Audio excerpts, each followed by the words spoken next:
merupakan mata kuliah inti yang menggabungkan beberapa mata kuliah menjadi satu topik bahasan yang sangat khusus, ya, menggabungkan statistika, matematika, dan juga teori ekonomi.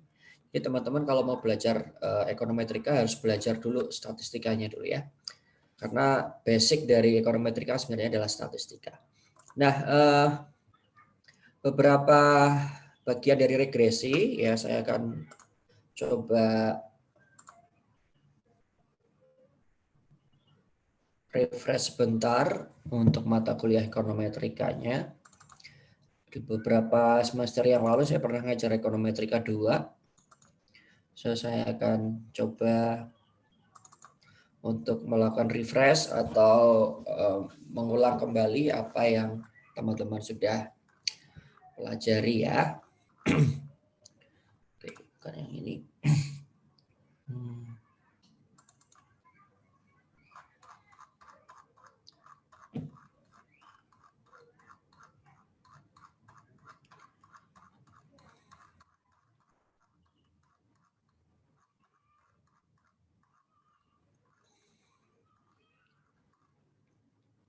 Oke, bisa terlihat materi di layar?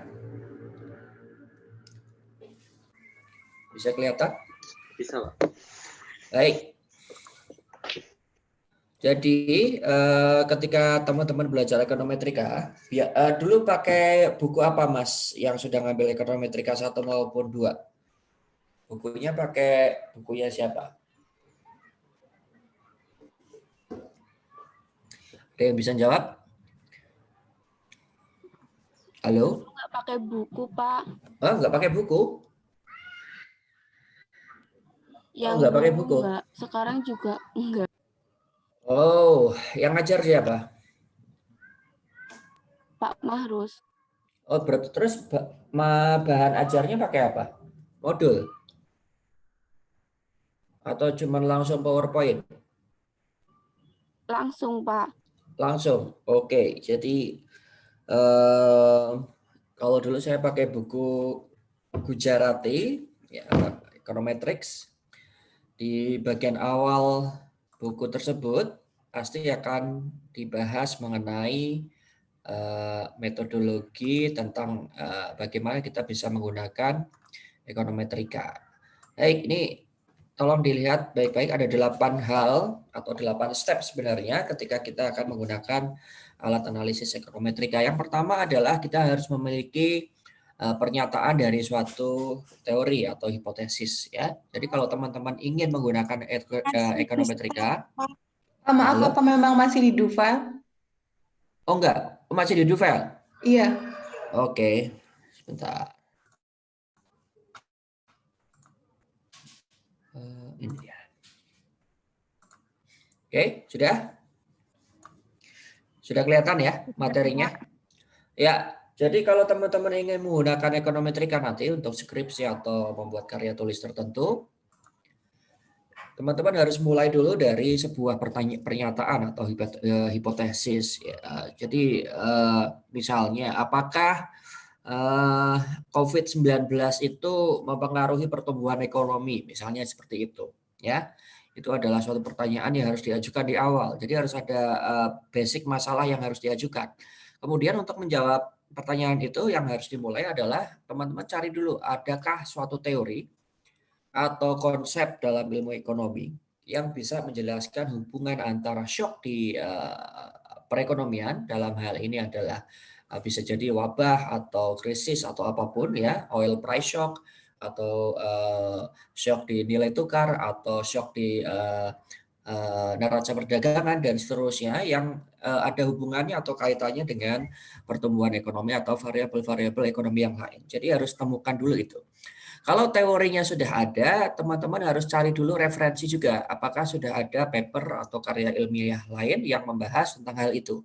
Sehingga teman-teman bisa mengetahui praktik-praktik yang sudah dilakukan oleh orang lain terkait dengan isu atau topik yang sedang ingin diteliti. Jadi teman-teman harus punya itu dulu ya, teori, konsep, atau empirical studies atau studi empiris dari paper.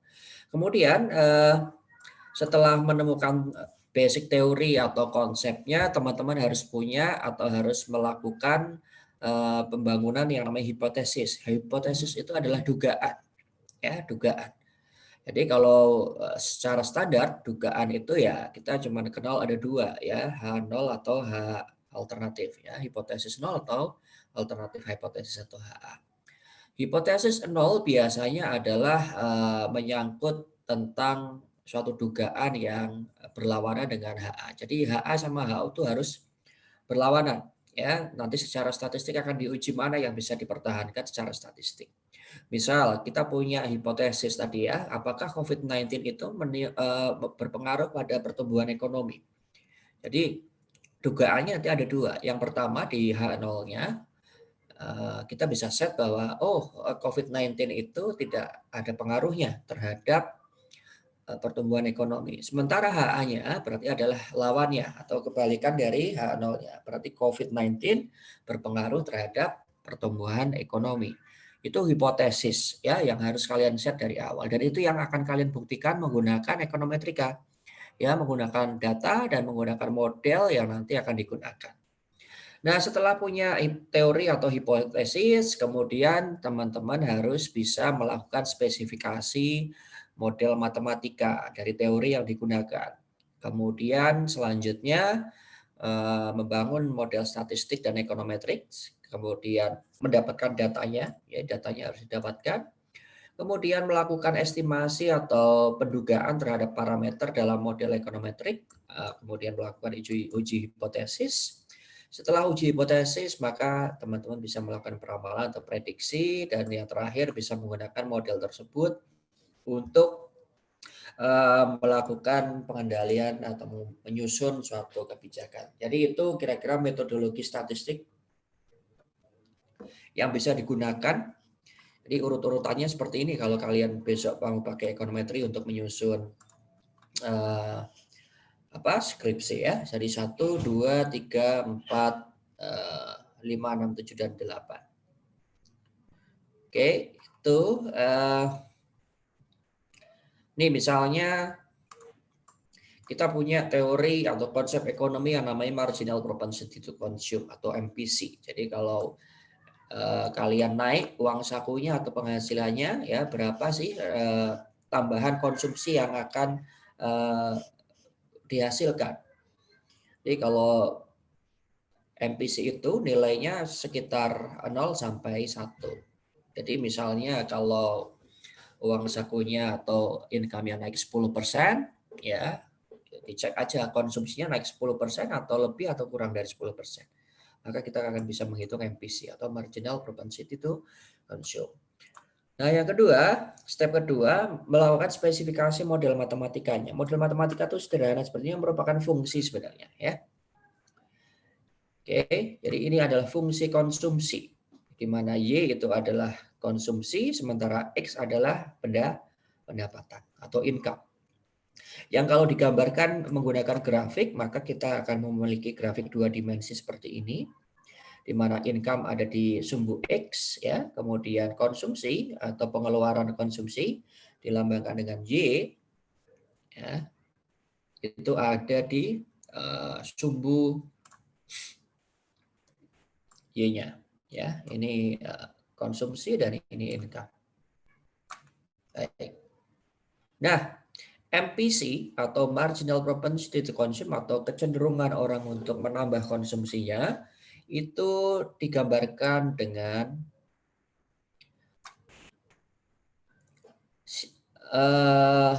kemiringan dari slope atau kemiringan atau slope dari garis ini ya. Garis ini tuh apa Pak? Garis ini menghubungkan antara titik-titik pertemuan suatu level income tertentu dengan suatu level konsumsi tertentu. Oke. Jadi garis ini dibentuk atas dasar titik-titik pertemuan ini ya. Di setiap level income dan di setiap level konsumsi. Nah, ini yang nanti sebenarnya akan menjadi garis regresi ya. Ini adalah garis regresi. Kita belajar regresi nanti. Ya, ini garis regresi. Oke. Nah, beta 2 di sini sama dengan MPC. Maksudnya apa, Pak? Jadi beta 2 ini kembali lagi ke sini ke spesifikasi model konsumsinya, di mana Y adalah tingkat konsumsi dan X adalah income. Nah, beta 2 inilah yang disebut sebagai parameter. Jadi parameter di dalam model ini tuh ada 2. Parameter maksudnya suatu ukuran ya, ukuran. Di dalam model ini ada 2, yang satu beta 1 yang merupakan intercept ya, kalau kalian perhatikan di grafik, beta 1 merupakan intercept. Intercept itu adalah ketinggian atau jarak antara titik 0 di sumbu X dengan suatu ketinggian di sumbu Y-nya. Jadi kalau terjemahan gampangnya adalah kalau penghasilannya 0, ya berapa nilai konsumsinya.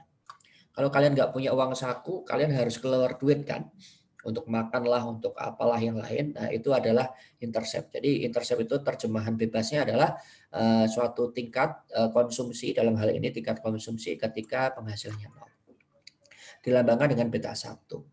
Nah, MPC atau slope dari garis regresi ini dilambangkan dengan beta 2. Nah, inilah yang nanti akan kita buktikan di model econometrics ya. Kalau kalian bisa mendapatkan nilai estimasi beta 2-nya, maka kalian sebenarnya bisa mendapatkan apa yang disebut MPC.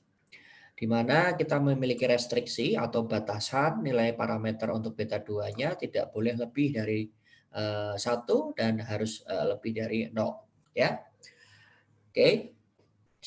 Semoga kalian bisa menangkap bagaimana model matematika konsumsi atau fungsi konsumsi ini kita gunakan untuk mencari MPC. Jadi beta 2 ini merupakan MPC. Oke, kemudian kita akan lanjut ke selanjutnya.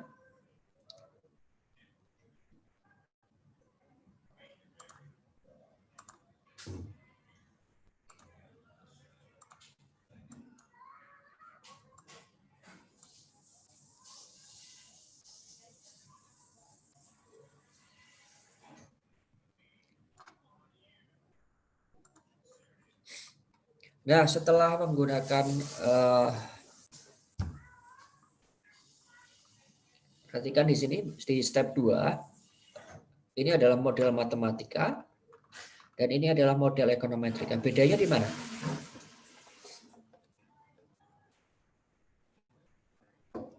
Ada yang tahu bedanya di mana? Ini model matematika, ini model ekonometrika. Di Bedanya Mio, di Pak. mana? Di Mio. Ya, Error term, di error Ya. termnya, Pak. Ya, di error term ya. Jadi di model ekonometrika kita harus bedakan dengan model matematika ya. Di model ekonometrika itu pasti ada yang namanya error term atau disturbance atau apa namanya kalau nanti kita sudah masuk ke menggunakan data itu kita sebut sebagai residual. Jadi residual ini tidak lain dan tidak bukan adalah jarak antara titik-titik ini dengan garis regresinya. Nah, garis regresi itu apa sih, Pak? Garis regresi itu sebenarnya tadi seperti yang sudah saya katakan di depan, itu merupakan titik-titik pertemuan antara suatu level income tertentu dengan level konsumsi tertentu ya. Ketemunya di sini. Nah, padahal sebenarnya kalian bisa jadi dalam suatu level income yang sama akan memiliki tingkat konsumsi yang berbeda-beda. Ya, misalnya nih ada beberapa titik di sini. Nah, garis regresi itu ngambil rata-ratanya dari ini. Ya. Kita perhatikan misalnya di level income 10, di situ akan ada beberapa orang yang konsumsinya mungkin di sini atau mungkin di sini atau mungkin di sini atau mungkin yang paling tinggi di sini. Nah, di titik ini ya garis regresi ini akan mengambil nilai rata-ratanya di kelompok pengeluaran yang 10 ini. Jadi sehingga dia ketemu nilai rata-ratanya di sini. Oke, begitu juga dengan kelompok income yang lain, misalnya di sini 20. Ya, kemudian nanti garis regresi akan mencari nilai rata-ratanya dan seterusnya sepanjang kelompok income yang ada di dataset kalian. Sehingga nanti ketemulah beberapa titik di sini yang kita bisa gunakan garis linear di sana. Nah, tentu saja ada jarak antara nilai rata-rata di setiap kelompok dengan nilai aktualnya, yang titik-titik ini ya. Ya, inilah yang disebut sebagai disturbance atau error term. Itu pengertian dari sisi grafiknya. Jadi jarak antara data aktual yang ada di dataset dengan garis regresinya atau nilai rata-rata di setiap kelompok variabel X-nya. Pengertian secara grafik seperti itu. Tapi pengertian secara ekonometrik sebenarnya adalah bahwa disturbance atau error term itu adalah variabel lain ya selain variabel X yang mempengaruhi variasi nilai Y-nya. Jadi ini adalah variabel yang lain nih. Bisa jadi ini variabel X2, X3 dan seterusnya. Yang mungkin tidak kalian masukkan ke dalam model secara eksplisit. Ya, jadi error term ini tetap akan berpengaruh terhadap variasi Y, cuman masalahnya dia tidak dispesifikasi di dalam model, tidak disebutkan. Yang disebutkan dalam contoh ini adalah variabel income saja, variabel X1 misalnya. Mungkin kita punya variabel X2, X3 dan seterusnya karena yang mempengaruhi pengeluaran seseorang itu macam-macam, nggak cuma income ya.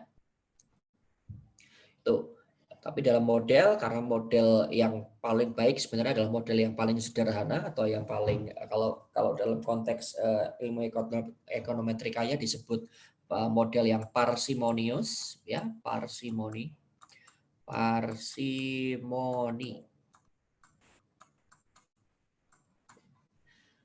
Ya, jadi model ini relatif cukup sederhana. Benar nggak kalau pengeluaran kalian dipengaruhi oleh sebagian besar dipengaruhi oleh berapa uang yang kalian dapatkan?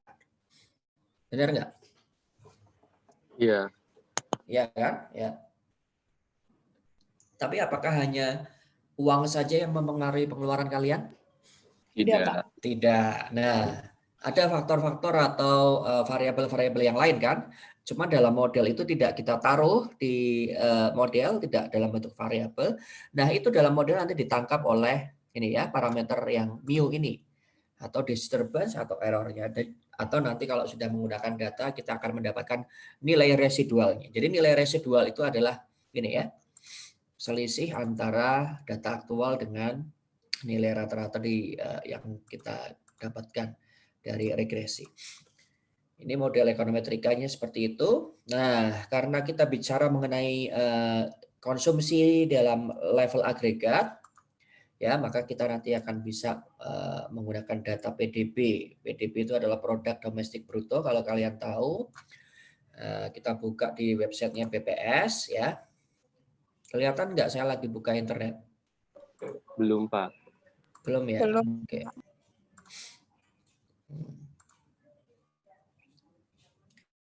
Mana ya? Ini ya, Chrome. Sudah kelihatan?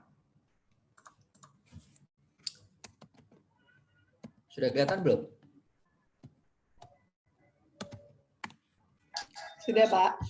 Sudah ya. Nih saya lagi buka BPS. Bagi teman-teman yang nggak tahu di mana nyari data PDB atau produk domestik bruto, ya silakan buka www.bps.go.id.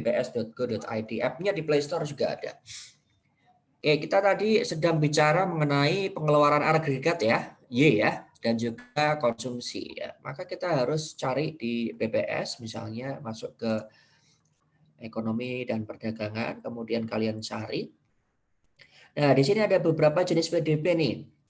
Ada berdasarkan lapangan usaha, ada berdasarkan pengeluaran. Yang dipilih yang mana, Mbak? Mbak? Pengeluaran, Pak. Oke, kita cek ya di pengeluaran. Nah, tuh ya sudah ada beberapa dataset. Ya, misalnya ini saya akan cari PDB menurut pengeluaran tahun 2010 sampai 2020. Atau series yang lebih panjang ada di sini nih. Tuh, 93 sampai 2000.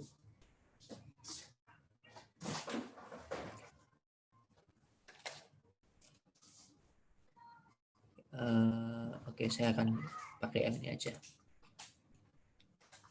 Oke, pilih tahun. Misalnya saya pilih tahun 2018 deh ya.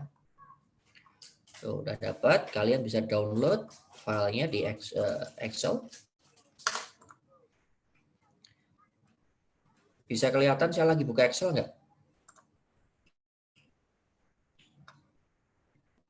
Belum, Pak. Nanti di internetnya. Oke, ini harus pindah-pindah terus ya. Ya, ini data yang sudah saya download dari BPS.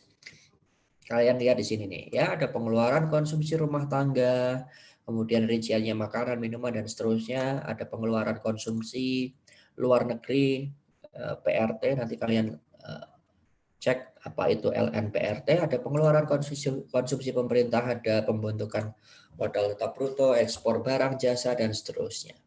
Oke. Nah, ini yang nanti akan bisa kalian gunakan sebagai Y-nya, ya, di sini pengeluaran konsumsi rumah tangga. Baik, saya akan kembali lagi ke materinya. Ini. Nah, nanti setelah kalian dapatkan datanya, kalian estimasi itu menggunakan stata. Ya, menggunakan model regresi OLS aja sederhana. Oke, nih. Nanti akan ketemu parameternya minus 299 dan seterusnya. Coba saya cek ya, saya coba praktikkan ini di, saya akan coba cari di datasetnya ada enggak.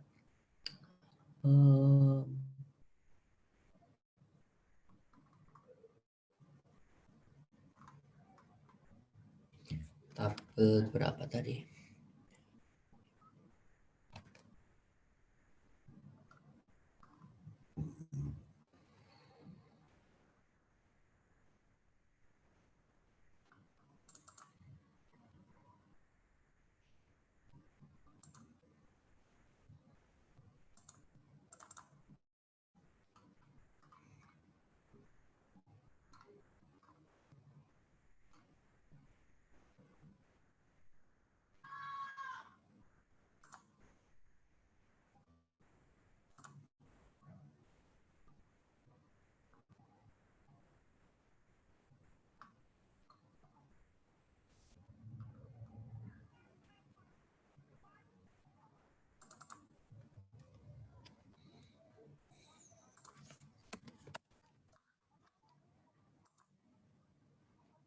Oke, kelihatan statanya enggak? Belum, Pak. Belum ya. Nah, saya stop sharing.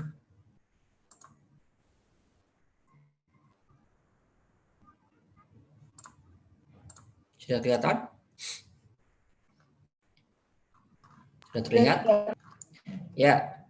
Jadi saya akan bolak-balik. Perhatikan di sini di PDF yang sedang saya share. Kelihatan ya PDF-nya? Kelihatan nggak? Kelihatan. Ya, ini saya akan mencoba mencontohkan bagaimana kita bisa mendapatkan parameter ini menggunakan data yang ada di buku ekonometri karangannya Gujarati di tabel 1.1. Kemudian kita akan coba menggunakan regresi OLS, Ordinary Least Square. Kita akan coba mendapatkan parameter ini ya. Kita coba cek. Sebentar.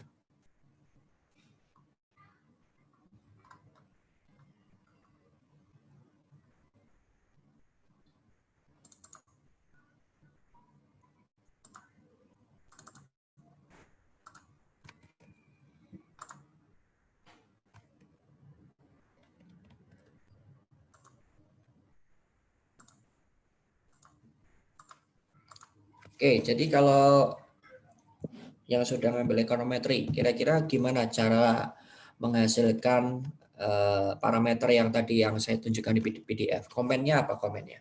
Di stata sudah ada, sudah kelihatan kan stata saya? Ya, di sini sudah ada data Y, variabel Y.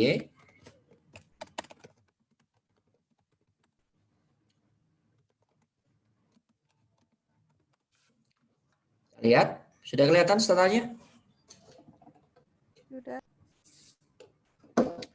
Di situ ada variabel Y yang merupakan personal consumption expenditure atau PCE atau yang tadi kita lambangkan dengan Y. Dan di variabel X-nya itu merupakan proxy dari income atau pendapatan secara agregat menggunakan data GDP. Nah, kalau kita akan melakukan regresi menggunakan OLS, kira-kira seperti apa komennya di stata? Ada yang bisa nggak? Ada yang bisa? Reg, Ya, reg. Kemudian variabelnya, variabelnya yang mana dulu? yang Y, Pak. Ya, terus X ya. Kemudian hit enter. Baik. Perhatikan nilai koefisien di sini ya. 0,7218 dan seterusnya untuk variabel nilai koefisien untuk X-nya. Sementara konstanta atau yang kita sebut sebagai beta 1 tadi nilainya adalah negatif 299,59. Saya akan balik lagi ke sini. Hasilnya sama Mas, Mbak? Sama enggak? Iya, Pak. Sama ya? Iya, Pak. Ya, sama. Ini adalah contoh bagaimana kita menggunakan data kemudian menjalankan model ekonometrika sederhana menggunakan OLS di Stata. Akan menghasilkan nilai seperti ini. Jadi yang nilai negatif 299 ini itu merupakan beta satunya. Ya, ini adalah beta satunya. Ini adalah beta satunya. Ya, alias ini. Ya. Beta 1. Sementara ini itu adalah nilai beta 2-nya. Alias mana? Ini ya. Beta 2. Yang tidak lain tidak bukan adalah FPC. Marginal propensity to consume. Jadi dari data yang kita punya, kemudian model ekonometrika yang kita punya, kita jalankan di Stata akan menghasilkan kedua parameter ini. Kemudian pertanyaannya Pak, residualnya mana? Ada yang bisa menjawab?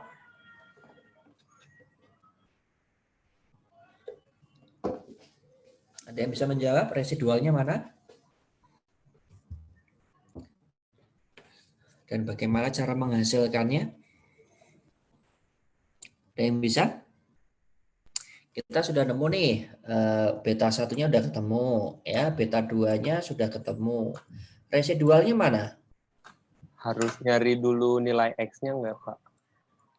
Oke, saya balik lagi ke Stata.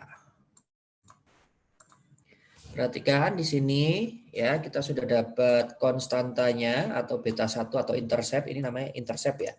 Namanya kalau di model kalau sudah output regresi seperti ini kita sebutnya konstan ya.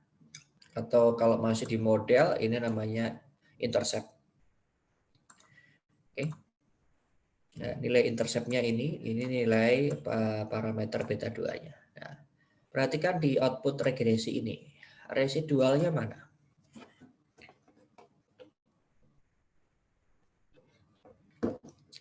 Atau kalau kalian mau cek di datasetnya, ya, ada nggak residualnya di sini?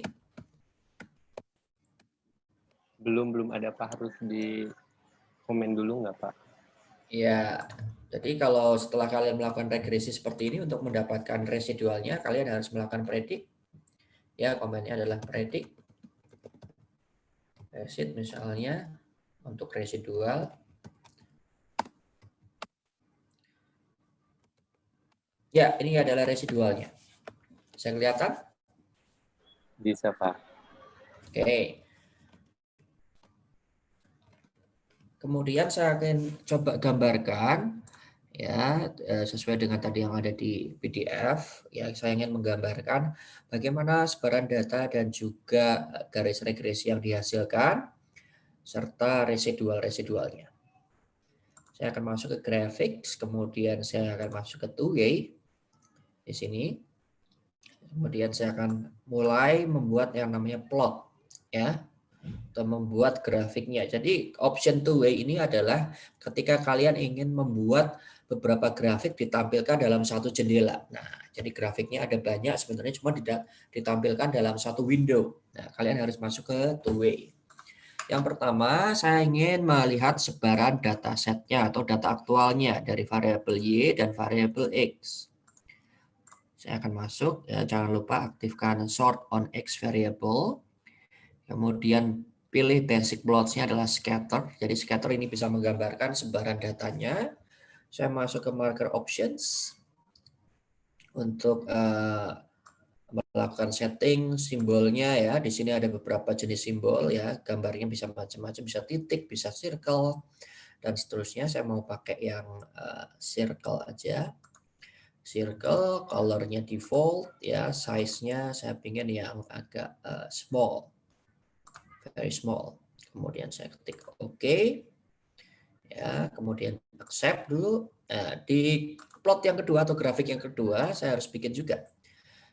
Grafik yang kedua saya ingin membuat suatu garis lurus linear yang merupakan representasi dari garis regresi. Kemudian saya akan masuk ke fit plots, kemudian pilih linear prediction.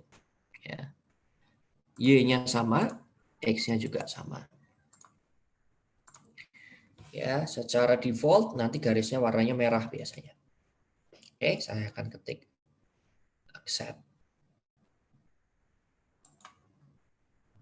Seperti itu.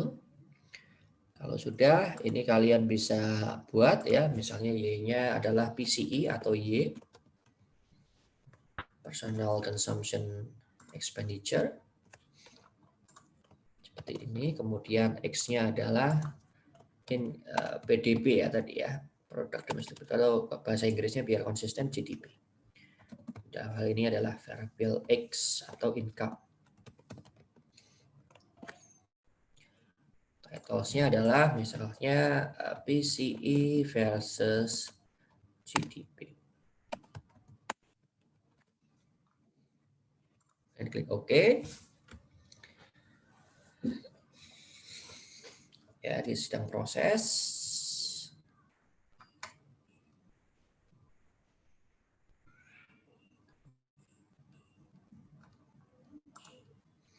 Bisa kelihatan? Bisa terlihat grafiknya, Mas, Mbak? Bisa, Pak. Bisa. Oke. Nah, di sini wah, saya kurang puas nih, apa namanya? Kok titik-titiknya kecil banget ya, Pak? Ya nggak apa-apa, kalian tinggal ulangi saja di sini. Kemudian kalian cek di sini M size-nya, gitu kan? V small tadinya very small. Saya pengen yang small aja deh, nggak usah very. Klik ya, tambah gede nih. Tuh. Ya, titik-titik kelihatan. Pak, boleh pakai yang lain? Boleh. Kalian cukup ngafal aja. Di sini misalnya belum. Oh, yang lain nih. Misalnya kita masuk lagi ke two-way, masuk yang ke plot 1 ya, ketik edit. Di sini masuk ke marker properties. Kalau kalian mau ubah ya, simbolnya jangan circle, misalnya apa ya? Hollow circle. Accept. Oke. Masih kecil.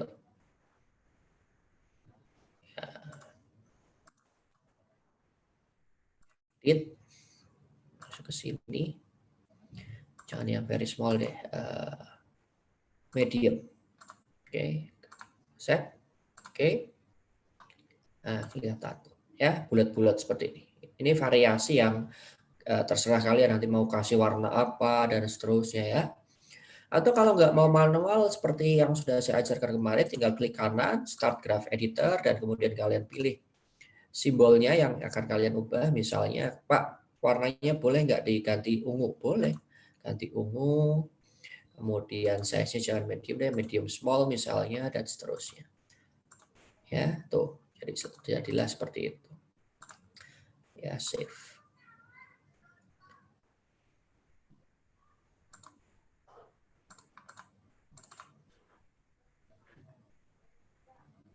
Latihan starter.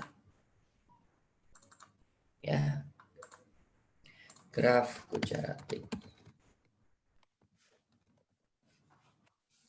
Oke, jadi ya. Ini kenapa baru pada gabung nih? Baik, kita akan coba cek ya, apakah grafiknya sama dengan yang dihasilkan atau dicontohkan di bukunya Gujarati. Sama ya? Sama nggak? Iya, Pak. Sama ya. Tuh, caranya seperti itu. Jadi kalau kalian ingin cepat mahir menggunakan stata dan juga ekonometrika, kalian harus ada referensi, bisa buku, bisa website. Yang penting kalian punya dataset, kemudian kalian coba-coba bagaimana menghasilkan grafik atau estimasi yang dicontohkan di dalam buku. Sehingga kalian tahu dan semakin terbiasa bagaimana caranya menggunakan stata untuk regresi misalnya. Oke, kita sudah sampai ke tahap 5, melakukan estimasi parameter dalam model ekonometrika, dan juga kita sudah bisa menghasilkan apa istilahnya garis regresi linear. Nah, kalau residualnya gimana, Pak? Oke, kita akan coba hasilkan residual ya. Sebentar, saya akan stop sharing.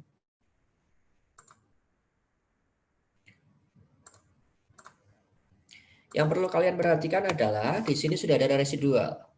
Residual seperti yang saya sampaikan tadi merupakan jarak antara garis regresinya dengan titik-titik data yang kita hasilkan menggunakan data aktualnya. Kalau kita ingin gambarkan residualnya, kita akan buat plot baru, mana Y-nya adalah Y, kemudian X-nya adalah residualnya misalnya. X seperti ini, agar kita bisa membedakan antara residual dengan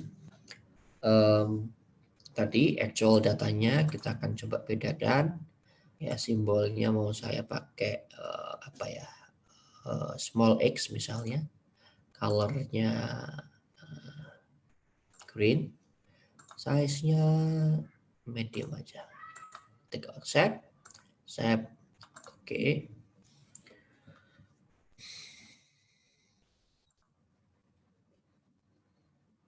Ya, kalau kalian gabungin seperti ini mungkin relatif tidak pas ya. Coba saya akan variasikan lagi. Misalnya yang plot tiganya saya akan coba edit.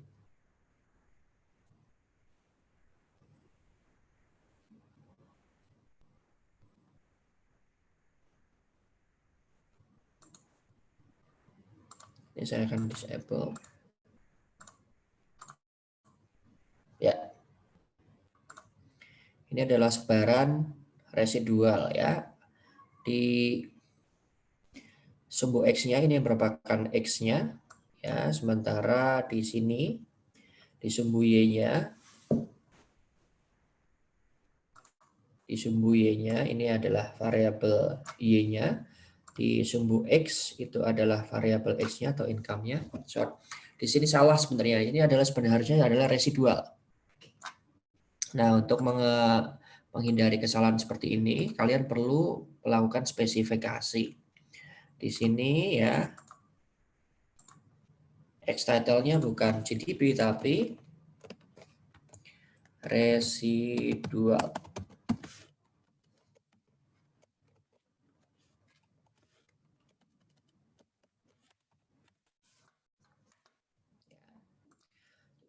Perhatikan di sini residualnya itu ada yang minus, ada yang plus. Kira-kira kenapa, Mas? Ada yang tahu? Kalau di sini. yang plus berarti apa sih, lebih tinggi daripada nilai itunya, Pak, beta 2-nya? Oke, nilai residual yang positif artinya data aktualnya itu nilainya lebih tinggi daripada nilai rata-rata di kelompok tersebut. Ya, tadi kan kita sudah lihat tuh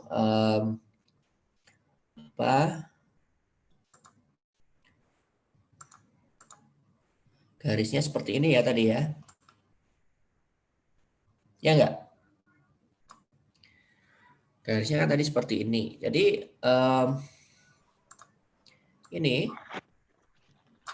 residual yang positif itu artinya jarak antara seperti ini kan. Nah, kalau positif artinya data aktualnya itu lebih tinggi daripada garis regresinya. Kalau negatif, di sini misalnya, itu data aktualnya, ini X, ini Y.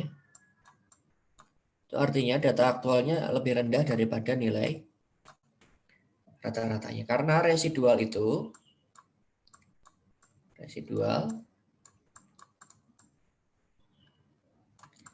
tidak lain dan tidak bukan adalah mu dikurangi rata-ratanya. Rata-ratanya itu ini. Garis regresi yang tadi kita hasilkan. Kalau dia negatif, ya berarti ininya lebih rendah daripada nilai rata-ratanya ada di sini ya. Kalau positif, ya berarti ada di atasnya garis regresi. Di sini ya. Oke, nah kalau kalian perhatikan, nilai residual ini kalau dijumlah, dikuadratkan kemudian dijumlah, itu nilainya akan sama dengan 0.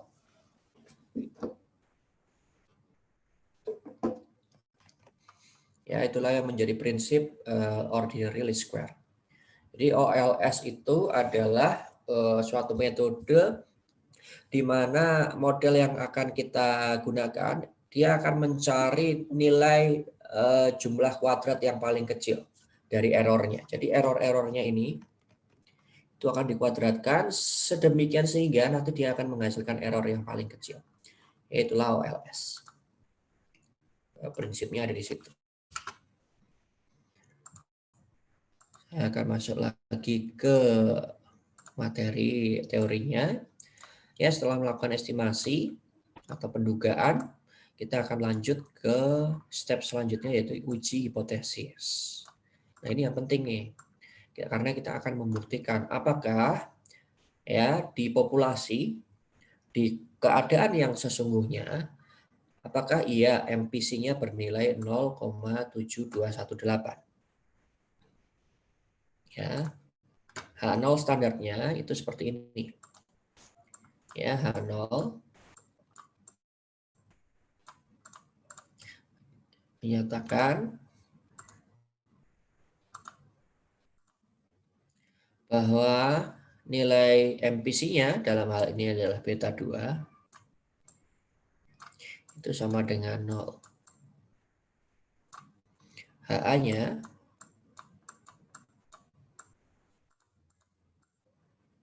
beta 2-nya tidak sama dengan 0. Ini adalah hipotesis yang harus kita bangun sejak awal. Ya. Sorry. Tidak sama dengan 0. Nah, kita nanti akan membuktikan secara statistik mana yang benar, H0 atau HA yang terpenuhi. Kalau HA yang terpenuhi, artinya beta 2-nya memang tidak sama dengan 0. Artinya ini bukan 0 ya. Yang ini itu tidak sama dengan 0. Kalau tidak sama dengan 0 berarti sama dengan berapa Pak? Ya sama dengan ini kurang lebih. Tapi kalau ini yang terpenuhi, maka kita tidak bisa mengatakan bahwa MPC-nya sebesar 0,7218. Artinya secara statistik kita tidak memiliki bukti yang kuat bahwa ini tidak sama dengan 0. Berarti artinya ini secara statistik sebenarnya mungkin 0 ya. Atau angkanya bukan ini. Ini yang akan kita buktikan. Caranya membuktikan gimana? Kita kembali lagi ke hasil regresi di depan. Ya. Sini saya akan run lagi modelnya tadi reg YX. Perhatikan di sini. Nah, ini yang saya kira menjadi rule of thumb atau prinsip yang ingin kita buktikan tuh ini teman-teman sekalian. Jadi koefisien ini apa iya dia secara statistik berbeda dari 0 ya. Cara membuktikannya sangat mudah karena kita sudah punya yang namanya alfa kan. Alfa kita tetapkan ya, secara default Stata menggunakan alfa sebesar 5% atau 0,05. Kita bisa gunakan salah satu dari 3 parameter statistik yang ada di tabel ini. Kita bisa menggunakan T, kita bisa menggunakan p-value, kita bisa juga menggunakan 95% confidence interval. Ya, kalau menggunakan T kalian harus hafal. Kalau T table untuk apa namanya alfa 0,05 itu berapa untuk yang detail. Ya, kalau nggak salah nilainya 1,96 ya. Jadi patokannya, nilai patokannya adalah 1,96 T-nya. Nilai T table-nya adalah patokannya 1,96. Oke, kalau kalian gambarkan di sini ya kurva distribusi T. Ya, nilai cut off-nya ada di sini. 1,96 negatif, di sini positif 1,96.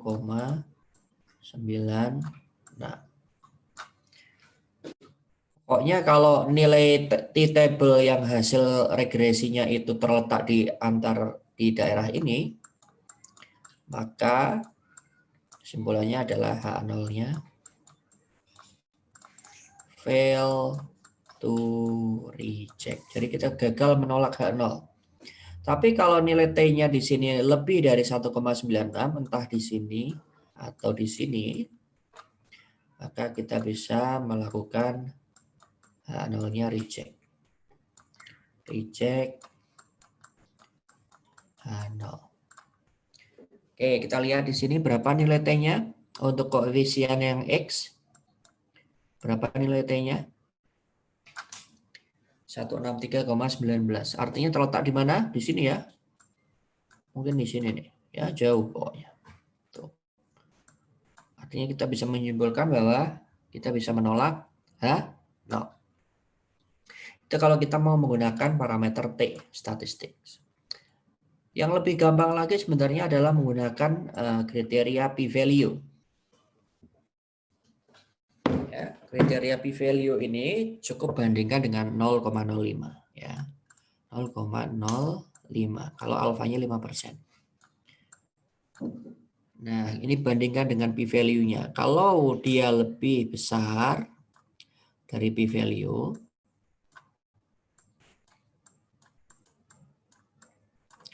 di sini artinya alfanya lebih besar dari p-value atau p-value-nya lebih kecil daripada 0,05, kita bisa menolak H0 atau reject H0. Ya, nih. Ya, 0,00 berarti dia lebih rendah daripada 0,05, kita bisa menolak H0. Kesimpulannya sama dengan yang menggunakan T. Lalu gimana Pak caranya menggunakan 95% confidence interval? Patokannya gampang. Kalau tanda di sini,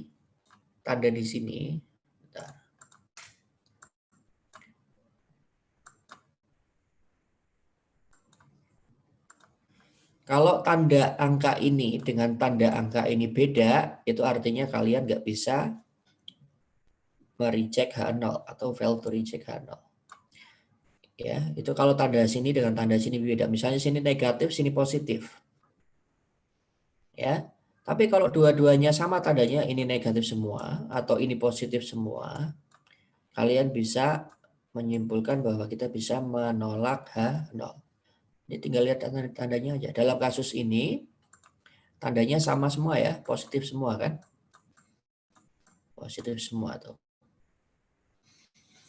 Artinya kita bisa menyimpulkan bahwa nilai koefisien sebesar 0,7218 itu berbeda dari 0, sehingga kita bisa menyimpulkan bahwa kita bisa menolak H0 dan artinya MPC atau nilai MPC-nya kurang lebih bernilai 0,7218. Maksudnya apa maksudnya? Nilai MPC 0,7218.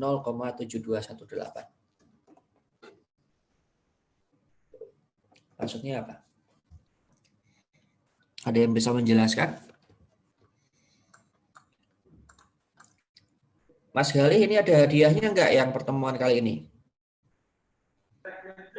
Untuk pertemuannya ada Pak. Jadi setiap chapter ada hadiahnya Pak. Oke, yang bisa menjelaskan apa makna nilai MPC sebesar 0,72 nanti dapat hadiah dari Mas Gali. Ada yang mau nyoba? Ada Pak. Siapa? Saya Pak Zikri. Ya, silakan Zikri. Jadi karena variabel Y-nya itu adalah konsumsi dan variabel X-nya adalah pendapatan, sehingga setiap 1% kenaikan 1% pendapatan akan meningkatkan jumlah konsumsi sebesar 0,7218. Satuannya apa 0,7218? 72,18%, Pak. 72,18%. Jadi kalau uang saku kamu naik 1.000, konsumsi kamu naik berapa, Mas? 7.200, Pak. 7. Enggak, kalau income-nya naik 1.000 nih, expenditure kamu naik berapa? Naiknya 1.000, Mas.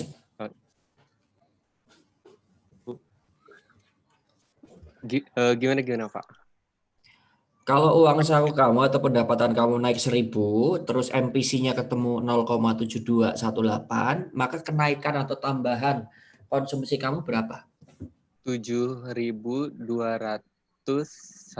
Pak. Ada yang merasa jawabannya salah? Ada yang bisa membenarkan Zikri? Masa pendapatannya naik 1.000, konsumsinya naik 7.000, Mas? 700, Pak. 721. Oke, Mas Galih. Nanti yang dapat hadiah Zikri ya. Pak, Oke, Pak. tapi saya panitia, Pak. Jadi Oh, kamu panitia. Iya, Pak. Oh, nggak bisa dapat. Ya sudah disimpan untuk pertanyaan selanjutnya. Wah, Baik, sayang Pak. sekali. Ya, oke. Mas Galih bisa memahami nggak?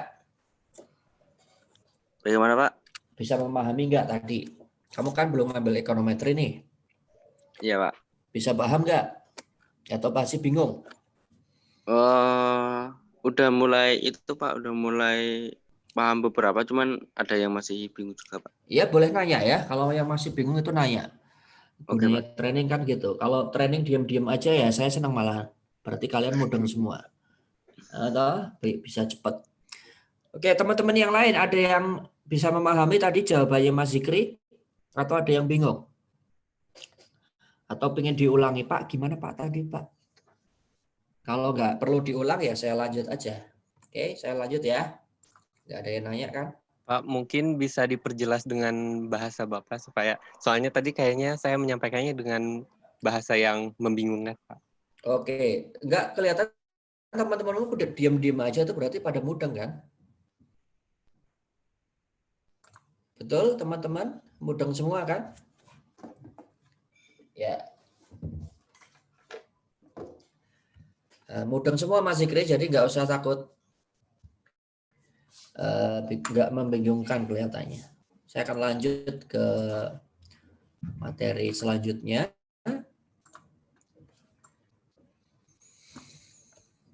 Nah, setelah kita melakukan uji hipotesis, kita bisa melakukan yang namanya prediksi menggunakan hasil dari estimasi yang kita lakukan.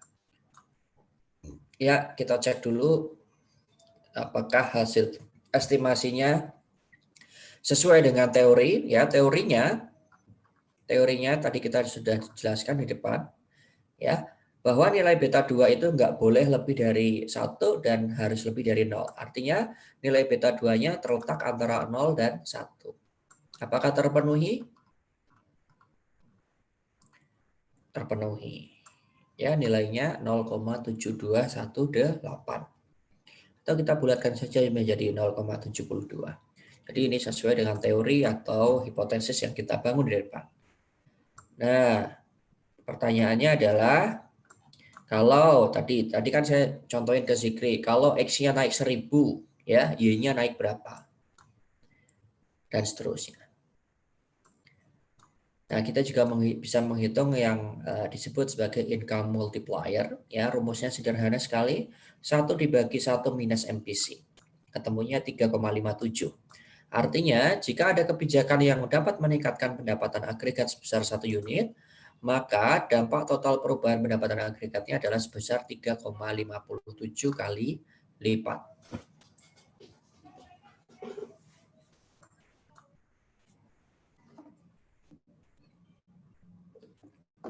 Jadi gini mikirnya, saya pengen naikin nih pendapatan agregatnya. Oke. Nah, kalau ada kebijakan yang bisa menaikkan pendapatan agregat 1 unit, maka total perubahan pendapatan agregatnya adalah 3,57. Maksudnya gimana, Pak? Saya niatnya cuma naikin 1.000 ya pendapatannya masyarakat. Cuma nanti bila mana saya berhasil meningkatkan 1.000 ya, total perubahan pendapatan agregatnya justru lebih dari 1.000. Ya, dalam hal ini mungkin hasilnya adalah sekitar 3.500. Karena 3,5 kali lipat lebih besar daripada kenaikan yang saya sebabkan ya melalui kebijakan apapun. Ya, gampangannya gini deh, kalau uang pemerintah itu ngasih duit gratis Rp1.000 kepada semua orang yang ada di dataset ini, ya, maka total Y-nya nanti tambahannya justru naiknya nggak cuma 1.000 Mas, tapi 3,57 kali lipat. Ini yang disebut sebagai multiplier. Ya, kalau kalian nanti belajar ekonomi regional, belajar input output, nah kalian juga akan belajar konsep mengenai multiplier. Misalnya, ada output multiplier, ada income multiplier, ada employment multiplier, dan seterusnya. Sudah dapat input output model belum?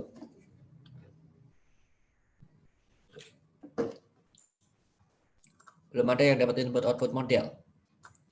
Kemudian kita juga bisa menggunakan model untuk pembuatan kebijakan. Ya, kita gunakan tadi hasil estimasi yang sudah kita hasilkan.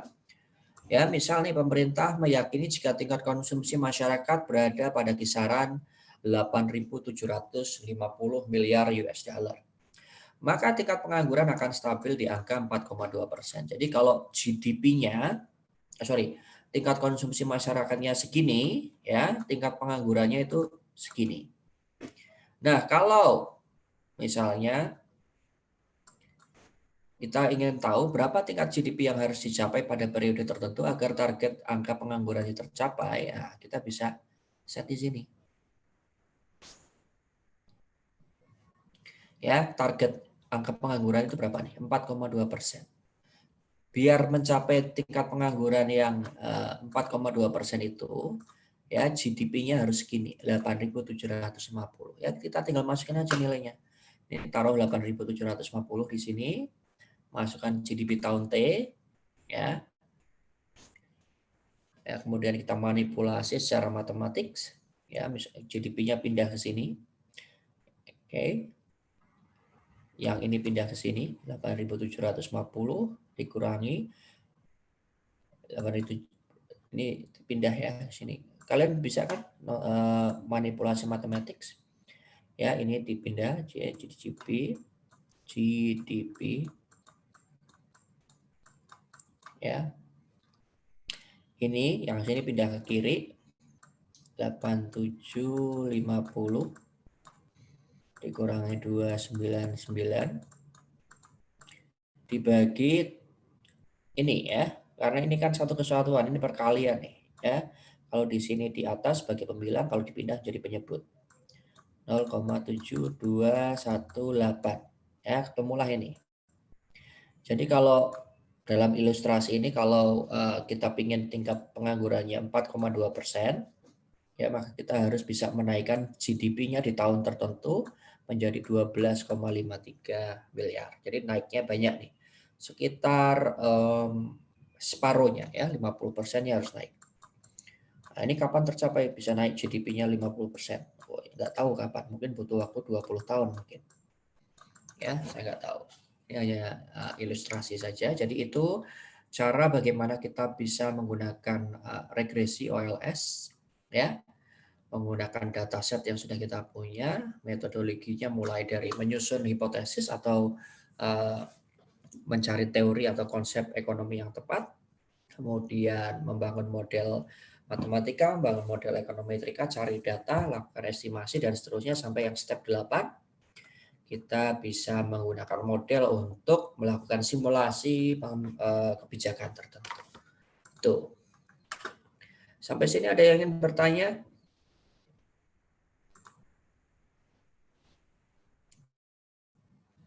Adakah yang mau bertanya? Mungkin ada teman-teman yang ingin ditanyakan ketika ada kebingungan. Nanti untuk pertanyaan atau menjawab pertanyaan yang terbaik nanti akan mendapat voucher yang langsung dipilih oleh bapaknya.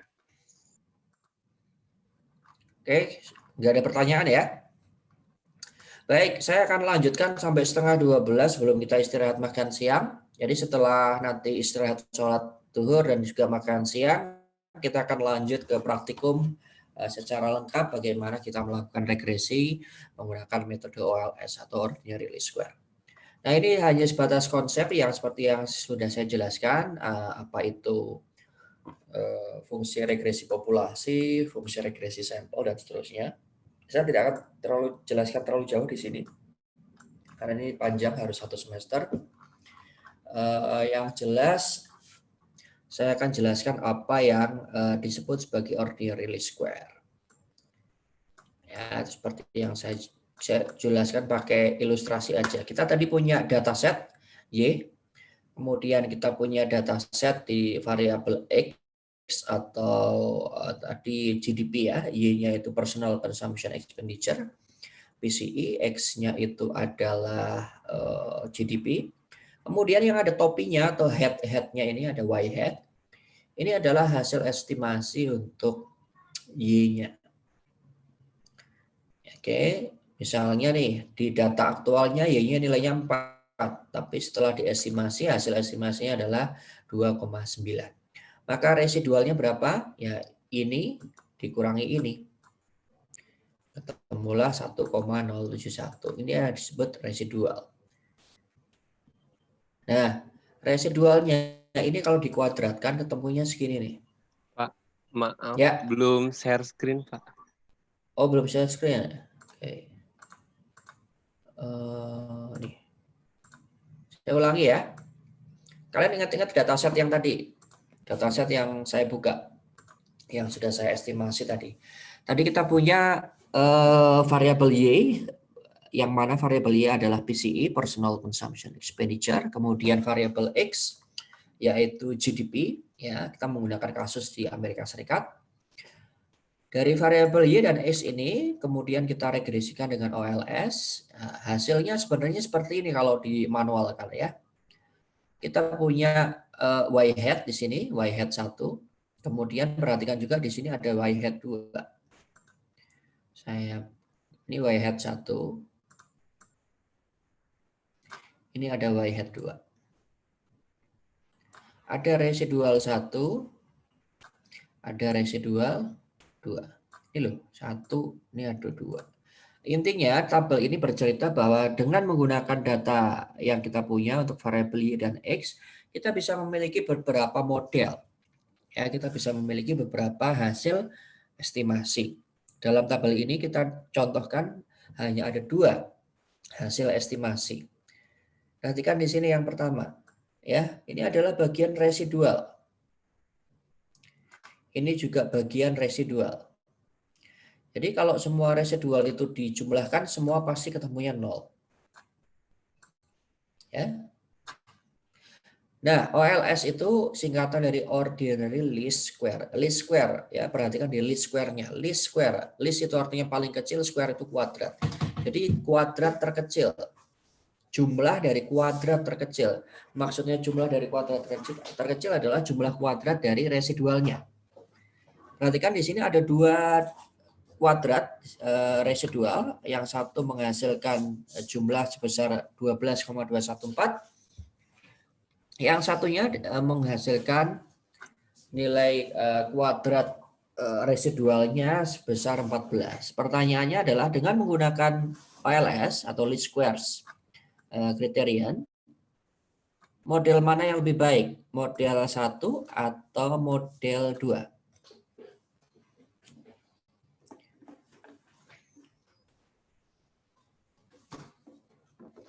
Model 1 atau model 2? Ada yang bisa jawab nggak?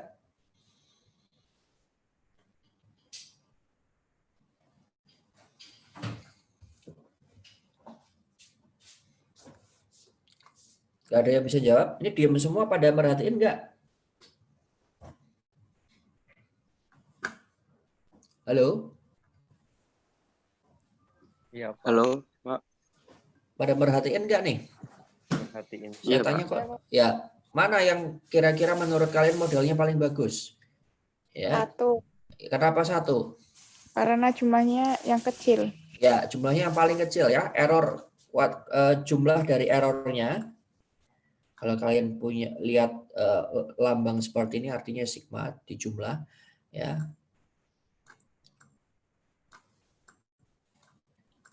Ya, kita pilih jumlah kuadrat error yang paling kecil, artinya yang ini. Ya, jadi OLS itu sebenarnya adalah usaha bagaimana kita mendapatkan jumlah kuadrat dari residual yang paling kecil. Jadi kalau kalian ditanya OLS itu apa, adalah suatu metode untuk melakukan estimasi parameter statistik yang bisa menghasilkan jumlah error kuadrat yang paling kecil. Ada yang mau nanya enggak, kenapa errornya harus dikuadratkan, Pak? Kenapa enggak di aslinya aja enggak usah dikuadratkan? Ada yang bisa jawab enggak?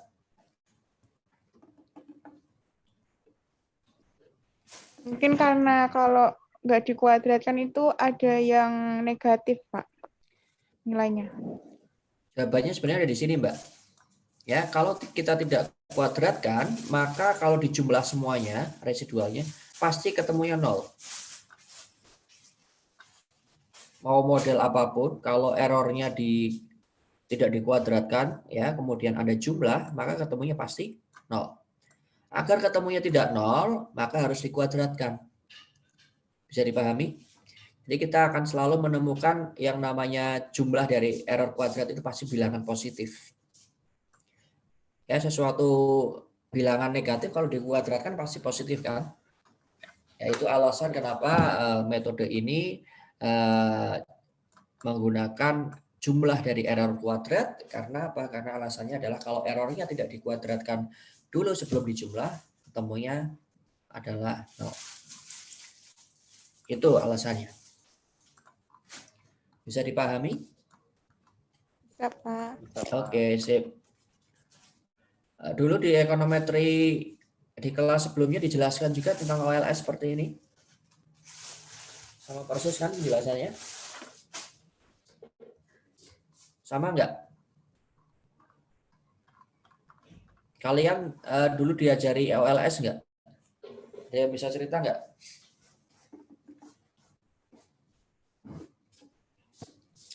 Halo? Atau sudah lupa? Halo? Jangan diam aja dong. Kalau nanya ada yang jawab. Hah? Ajari, cuma tuh kalau seingat saya tuh dikasih soal gitu loh, Pak. Jadi Oh, tuh dikasih soal. ngerjain secara manualnya. Secara manual. Tapi filosofinya tahu nggak kalau yang namanya least square seperti itu? Kalau saya baru tahu sekarang, Pak. Oke, yang lain juga sama.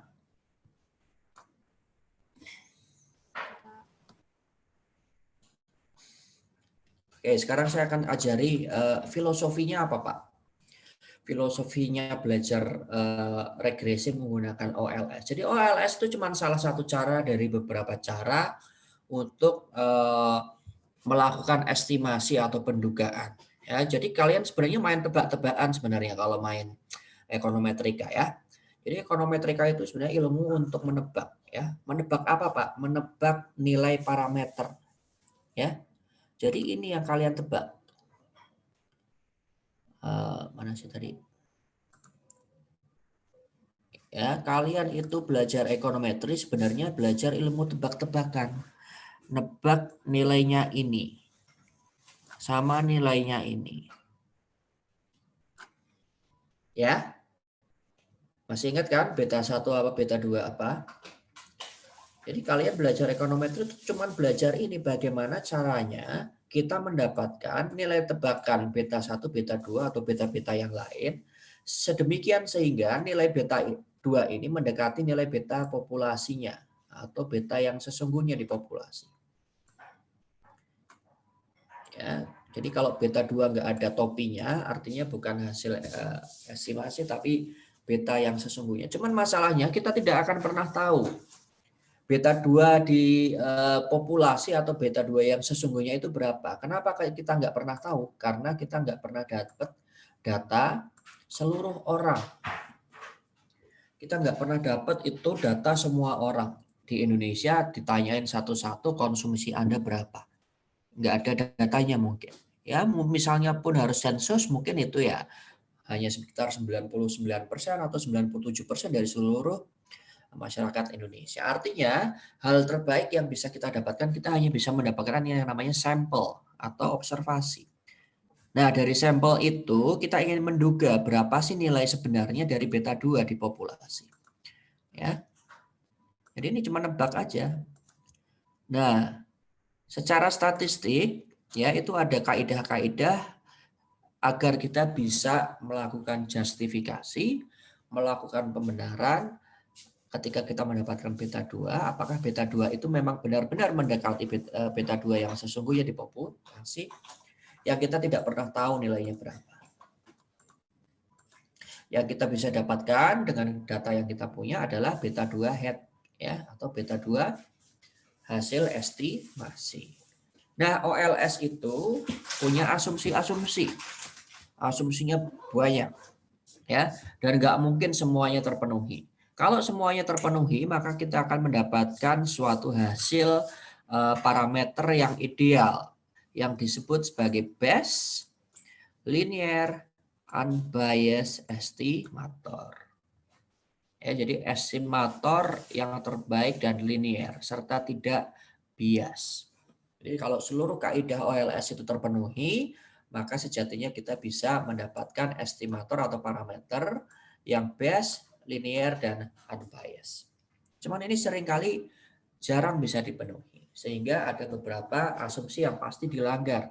Nah, setiap pelanggaran asumsi itu menyebabkan konsekuensi yang berbeda-beda secara statistik. Ya, nggak sama. Oke. Bisa dipahami sampai sini? Jadi sebenarnya kita ngapain sih Pak pakai ekonometri ya? Kita cuma nebak aja, nebak parameter atau estimator yang kita sedang hitung.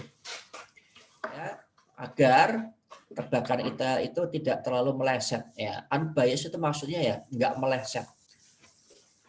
Jadi kalau dinilai di populasi misalnya 10 ya mungkin tebakan kita mendekati 10 misalnya 9,9 atau 9,7 atau 10,2 misalnya. Itu namanya unbiased.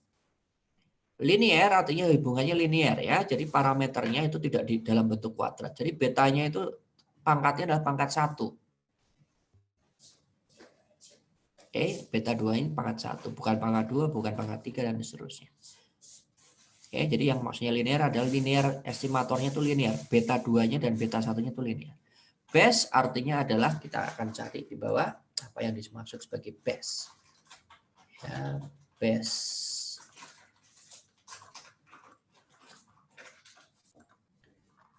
Best.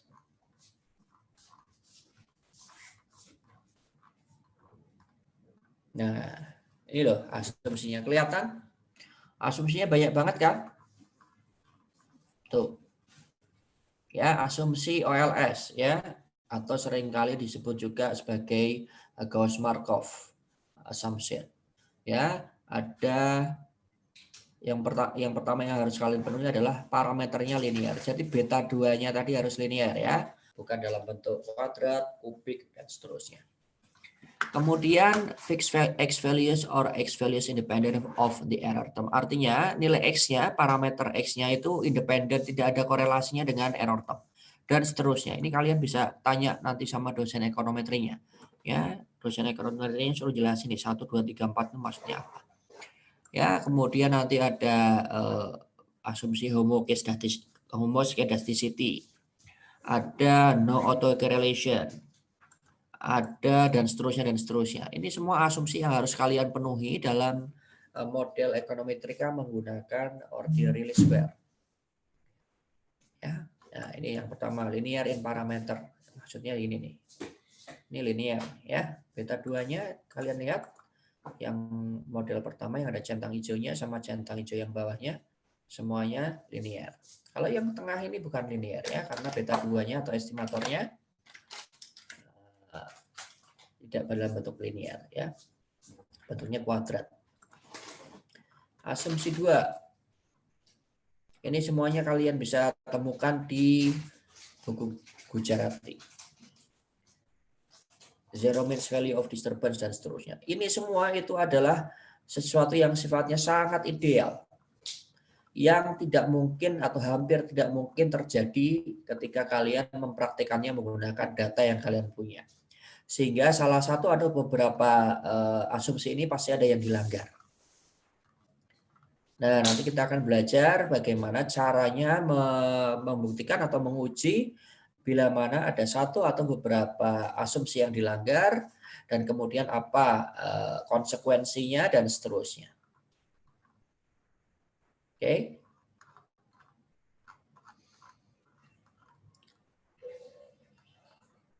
Kalau kalian ingin dapatkan slide ini, nanti saya coba akan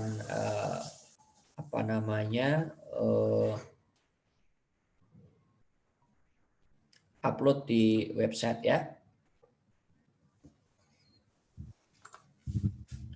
Pak, izin bertanya. Boleh, silahkan.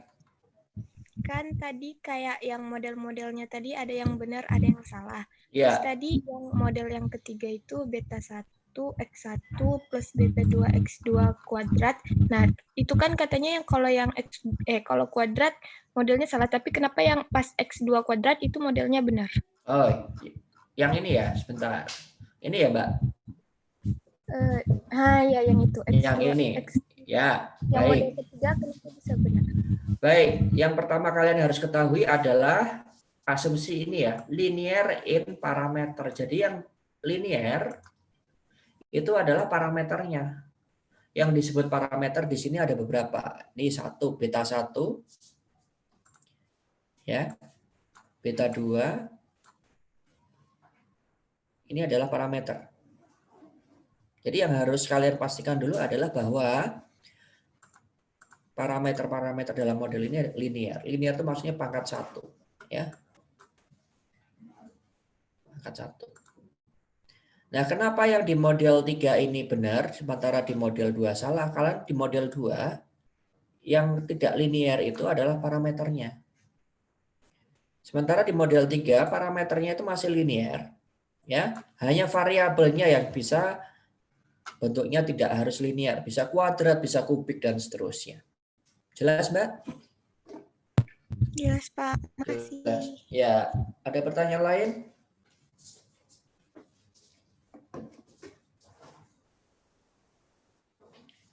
Ada pertanyaan yang lain? Silakan.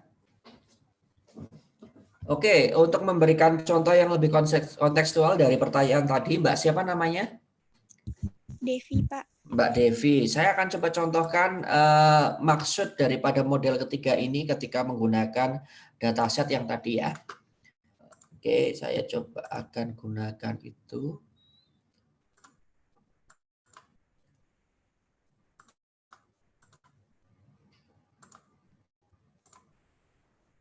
Sudah kelihatan stata saya? Sudah, Pak. Saya akan gunakan dataset mana ya?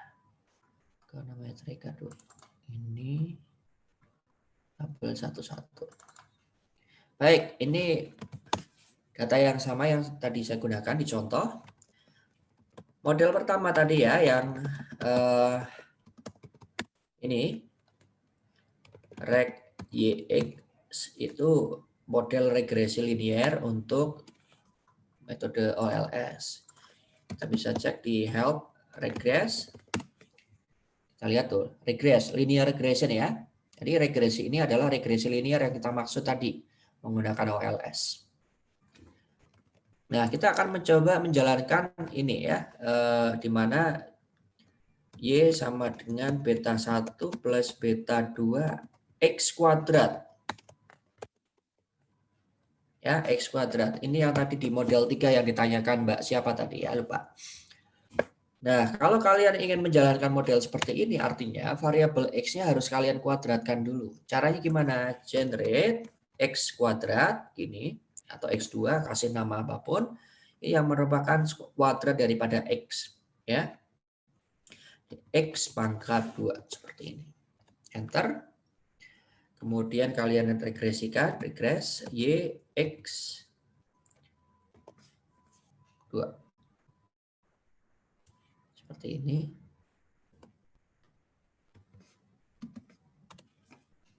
Nah, ketemu. Tuh. Perhatikan di sini ada yang menarik nih. Saya lihat dulu di datanya ya. X2 merupakan kuadrat daripada X-nya. 2501 kalau dikuadratin berapa sih? 2501 kuadrat. Hasilnya 6255001. Benar ya? Benar nggak? Ya, selisih sedikit. 501,8. 625,0903. Oh, ini dibulatkan kelihatannya. Ini hanya pembulatan aja. Hasilnya sama. Nah, perhatikan di sini.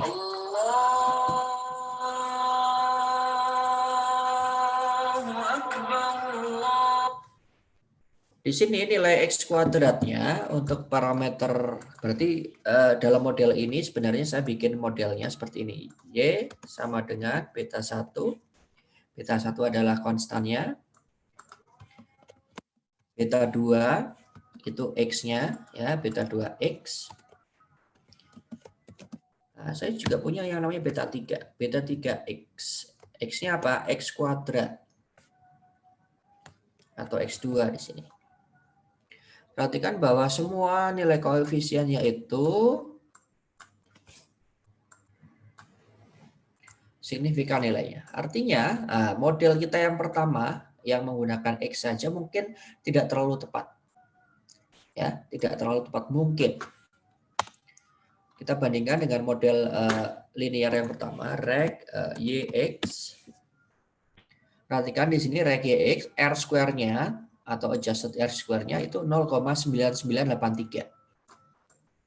Ya. Kalau sebelum di-adjust 0,9984.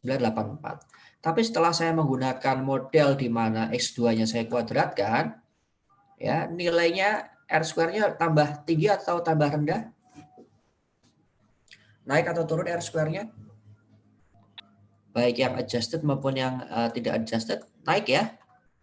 Di sini 9983, di sini 9990, naik. Lebih baik modelnya dalam menjelaskan.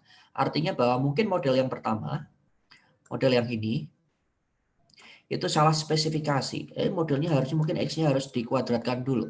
Sehingga dia bisa menjelaskan variasi nilai di Y. Itu yang dimaksud di asumsi ini ya. Saya akan tampilkan di sini. Di asumsi yang ini,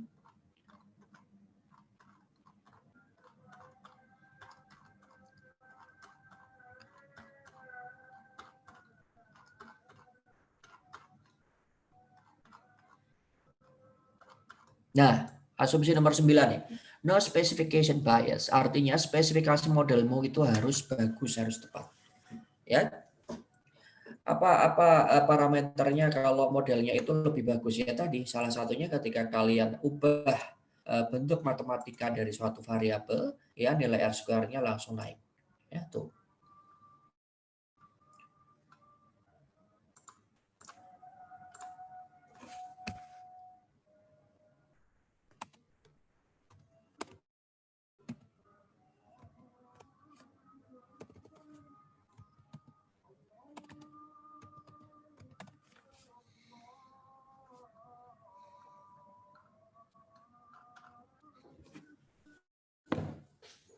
Nah, ini adalah cara yang selanjutnya ya.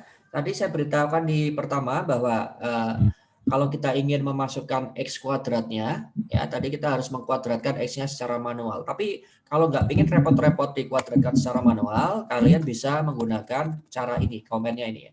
Di reg, kemudian belum kelihatan, Pak. Belum kelihatan ya.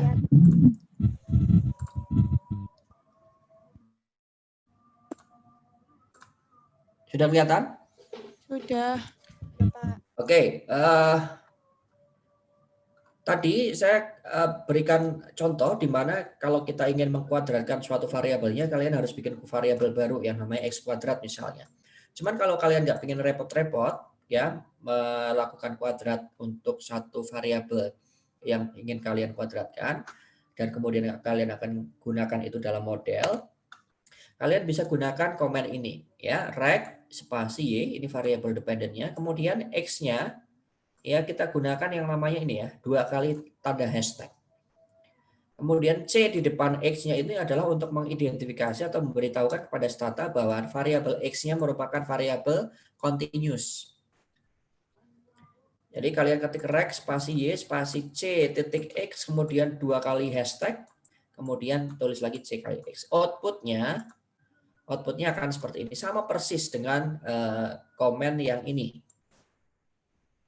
Di rect Y XX kuadrat ini akan sama hasilnya dengan rect Y CX 2 kali hashtag CX.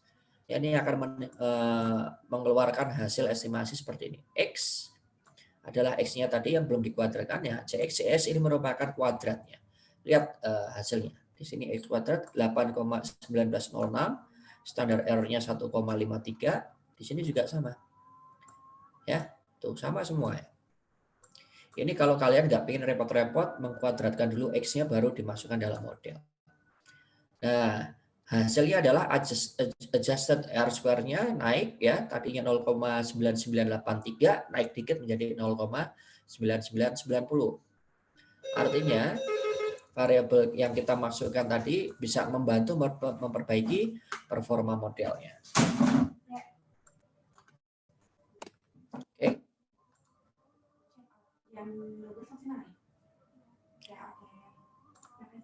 Begitu teman-teman sekalian, kita ketemu lagi setelah sholat zuhur. Mas Gali, saya serahkan ke Mas Gali ya. Baik Pak, sekian untuk pertemuan yang ketiga dan akan dilakukan untuk istirahat dulu untuk sementara sampai pukul 12.30 Pak ya. 12:30. Ya. Dan akan dimulai lagi nanti pukul 12.30 waktu Indonesia Barat. Jadi untuk teman-teman yang ingin beristirahat, silakan beristirahat. Jadi tidak apa-apa, tapi nanti sekitar 5 menit sebelum materi dimulai, diharapkan untuk masuk ke dalam Zoom ya.